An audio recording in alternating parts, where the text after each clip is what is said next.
Okay, coming to ఇంకొక point రాశాడు. So ఇవన్నీ ఎక్కడా లేవు. బట్టి విక్రమార్క కొత్తగా క్రియేట్ చేశాడు సైట్ విజిట్. సో ఈ సైట్ విజిట్తోనే అంతా అసలు విషయం అంతా అని వండివారు. నేను అడుగుతా ఉన్నాను, సరే ఆయన ఏదో రాశాడు, ఎవరి ప్రయోజనాల కోసం రాశాడు, ఎవరి కళ్ళల్లో ఆనందం చూడాలని రాశాడో సరే ఆయనకు వదిలేస్తా ఉన్నాను. సరే ఆయన ఆనందం ఆయన ఎత్తుక్కుంటున్నాడు. వీరు రాశారు లెటర్, ఇంకో ఆయన ఎమ్మటే హరీష్ రావు గారు.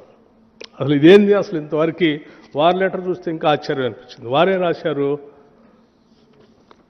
After the change of the Telangana state government in 2024 SCCL and Singareni Corporation Government introduced a so-called site visit certificate system as a mandatory precondition for participation in tenders. So-called site certificate ఇప్పుడే 2024లో Congress government వచ్చిన తర్వాత ఇది పెట్టారు. దీని మీద ఇమ్మీడియట్గా మీరు enquiry చేయాలి, దీని మీద చాలా నష్టం జరుగుతుంది. వీరు లెటర్ రాశారు. వారు ఏమంటే ఆడ కూర్చొని నిజమే ఇది ఏడా లేదని వారు చెప్పారు. ఏడాడు ఉన్నాయని నేను వీరికి చూపించా, వారికి చూపించా, రాసిన ఆయనకు చూపించా. మీ ద్వారా రాష్ట్ర ప్రజలకు కూడా వాస్తవాలు తెలుసు. ఇది సైట్ సర్టిఫికేట్ సంబంధించిన విషయం. సరే,